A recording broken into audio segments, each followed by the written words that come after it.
and Cynthia Collins here on Inside Indy. They're here in the studio with Judy, Associate Artistic Director and co-founder, of Actors Theater of Indiana. That's correct. Welcome to the show. And Cynthia Collins is the Associate Artistic Director and co-founder of Actors Theater of Indiana. Welcome. Correct. Thank you. All right. Now, you pulled back there, Cynthia, when I said the Oscar goes to. Well, it would be the Tony. I knew she was going to say that. Okay. I get theater. Once you're done stage, you know you're going to be in a big film. An Oscar's a great thing. So. You're right.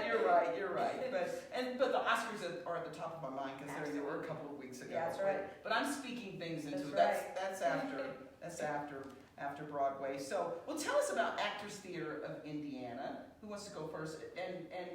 And how this all happened here in Indiana. Well, we all moved here in 2005. We were, and our other co-founder, Don Farrell, the three of us, we moved here from New York City in 2005 and started Actors Theater of Indiana. And I'll let you take it from here. What do you want to say? Well, like Judy said, we are all professional performers. Met working in New York. I'm a New Jersey native. Don's from Georgia, and Judy is I'm the one actually born and raised. the Hoosier. Yes. Okay. So we all met in the city working on a show, and worked together. This is what happens. You know, it's a very small business, really. It is a very, very small world. Theater is. You're about 1 degree away from everyone in the business. So anyway, we just kept working together, and then eventually we thought, well, maybe we could start a company, as crazy as that sounds. And so we did. And the reason why we came here, because Judy said, well, listen, why don't we go out to Indiana, where I'm from? I want to be with my family. She was pregnant. She was going to have a baby. She's like, I want to raise my child. Well, it's not just that, too. On top of that, we came and met with Mayor Brainerd. That's true. And Jim Brainerd, in 2004, when I was pregnant with my daughter, and he's like, we're going to build this huge, incredible, building, state-of-the-art, and really, we think you'd be wonderful being part of this. So that really helped us. We weren't just like, let's figure it out. We had a plan. Yeah. And we moved here. It took us a while till it all got finished, and we went many different places performing in Indiana. But that was really the initial, that we met with the mayor, and we saw this incredible vision that he had for the performing arts. And we thought that it's in Carmel, Indiana, and we thought that Carmel, there was a real place for us there. Well, there was a need. There's a need for more professional theater. We didn't think you had to go downtown where you could see professional theater, right there in Carmel. Right. Or in Hamilton County. Well, again, the Center for the Performing Arts is a stunning center. You have absolutely. You have the Palladium, and then you have, where we are, the Studio Theater, which is a lovely, intimate 200-seat theater. Nice. Okay. And then there's the Tarkington Theater, which is a 500-seat. So on that campus, there's such a variety of live performing arts that's going on. And we're a part of it, which is wonderful. Okay. Yeah. One of the, I was thinking of Beef and Boards. We do a lot of business with them. And somebody was saying, like, they're the only, and I'm not sure what you call it.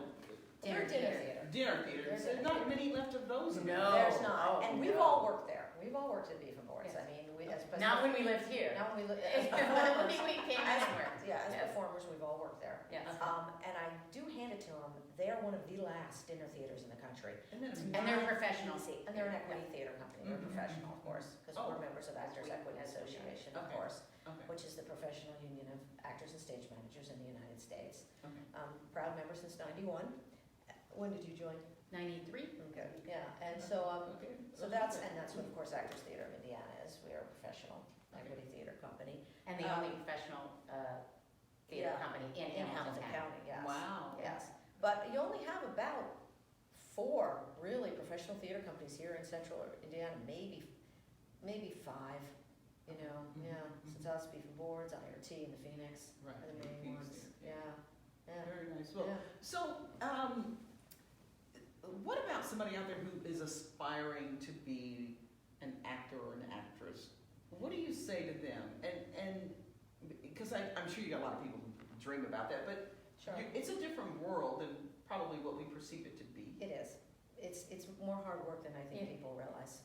You have to be ready to work, and you have to be ready for rejection, and you have to be ready for that and know that this is what you want to do with all your heart. Because if you kind of think, I kind of want to do it, it's not the business for you. It's not going to cut it.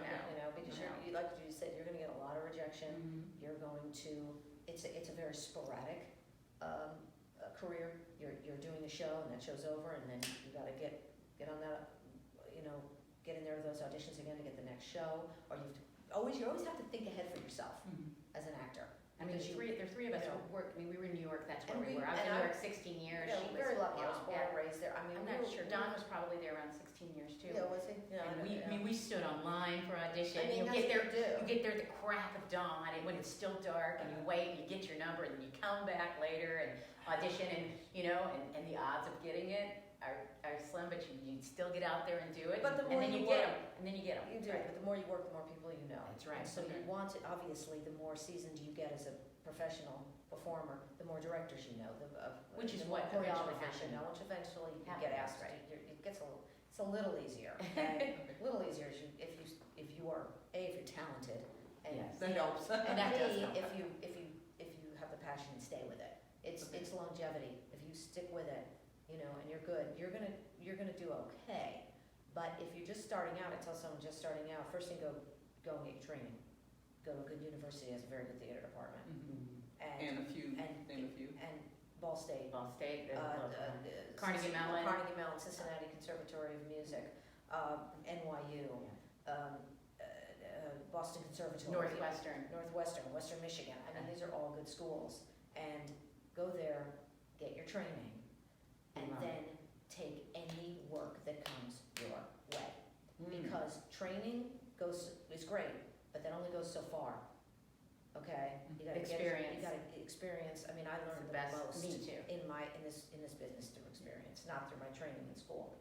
Great, I'm glad I did it. But get out there and just Be with different directors, just be go with for different it. Try to choreographers. get They some- all won't be great. Yeah, that's right. That's right. You're gonna You learn from that too. That's right. You work from your bad experiences as much as you learn from your good ones. Now, the one thing I'm most impressed with when I watch someone perform live on the stage is, number one, the repetition of having to do that performance That's right. over and over again, That's which right. means to me, by the time they've done like the 500th performance, they are like they're like the experts. I mean, they've evolved, you've grown. Yeah. But how does it feel like when you're doing 2 shows a day and you're doing the same thing over and over and over and over and over? Well, that's why You gotta love it. it. There are shows that they close and it just breaks your heart when you're done with it. Yeah, And there are shows when you're like, okay, I'm ready to be done I'm now. so over this, right? It's not necessarily over, but you just feel like you've gone as far as you can go with this. But it's a learning. I can run a show and all of a sudden be like, oh, like You always discover the third something. week or something, and be like, Oh, it's the third like month. a discovery, Not the third month sixth even. month. Like I mean, you discover yeah. something new, or a new performer joins the cast, and it just completely changes everything. So that's what keeps it fresh. Yeah, Going for long like run, 5-6 years on Broadway, like something like that, you're fortunate to do it. But I'm sure at some point you are thinking about what you're going to make for dinner at some point, doing a laundry list. But do you go out there, like sometimes you're performing, because to the audience it looks like you're so engrossed, but you feel like, gosh, are they nice, like, gosh, I wish this was over with? Tonight. Not necessarily I don't want to do it tomorrow. No. You can only. I know, and you get. Everybody's different, so you can only speak for yourself, right? But there are some nights you're like, oh, I'm going to the theater, and I'm like, oh God, I'm a little tired today, Yeah. And you're like, oh But man. once you get on stage, And really, a lot of times, it's more the prep, not the show itself. It's the prep. You're getting there. You're getting your makeup on. You're getting your mic. You're getting your wigs on. You're warming up. That's more. More of the tedious, right? Then once you hit the stage, that'll go. it's great, and your audiences are different too, and that makes your experience different. It Yeah, does. I know It that's makes, awesome. and It's all about the audience. and you know it can give you That's life. right. Like if that audience is full of life, it gives you life, and if that audience is like, quiet or tired from, and those audiences always stand up, whereas like they hate the show and then they end up loving it. But You never know. I don't know. I think every show is different. I don't know if I ever am like, I can't wait for this to be over. No, I've never felt that way ever. I mean, there's always, like you said, there's always. Well, there is a little matinee tempo sometimes. When Yeah. you have 3 days. Well, 2 show days. Pick it up. Matinee tempo. No, don't lag. Don't 2 lag. shows. We have an upcoming production. It's Okay, correct. let's talk about that. We got about 3 minutes left. Okay. I want to get into student theater education program our upcoming show is Forbidden Broadway, and I always am going to pass it to Cindy because she knows more because she worked with the creator. We do, this is the last show of our season. Our Okay. season runs September to May. Okay. And this show is the last production of our 2018-19 season at the Center for Performing Arts in the Studio Theater, which is our home. So this show is hilarious. It's called Forbidden Broadway because it's exactly what it is. It is a spoof on Broadway shows. Oh, nice. And the wonderful thing about this show, which has started actually in the mid-'80s in New York, Gerard Alessandrini, who is the creator, I was fortunate enough to work with Gerard, it's brilliant. What he did was, when he started writing the show in the mid-'80s, it was just a little cabaret show they did in a little cabaret space. And 4-person show, it still is that. It keeps that heart to it. Okay. And spoofing all the current Broadway shows. Oh, wow. Now this Forbidden Broadway in New York ran for 25 years. Changing all the time. Changing Oh. with every Broadway season. Okay? It Wow. changes, right, constantly. Gerard That's a lot of stopped, lines to remember. Yeah. but everything is, every time a new Broadway season comes up, Create a write a new- spoof for that, create a new show. Oh, So it nice. ran forever. He has stopped writing it now because he wrote Spamilton. Spamilton is a spoof on Hamilton. Okay. Gerard just focused on Spamilton, and that's what's running now. So my very good friend Billy Kimmel, who comes in and directs this show, this is our third production of Forbidden Broadway. But this is a brand new And one. this one is completely all new material.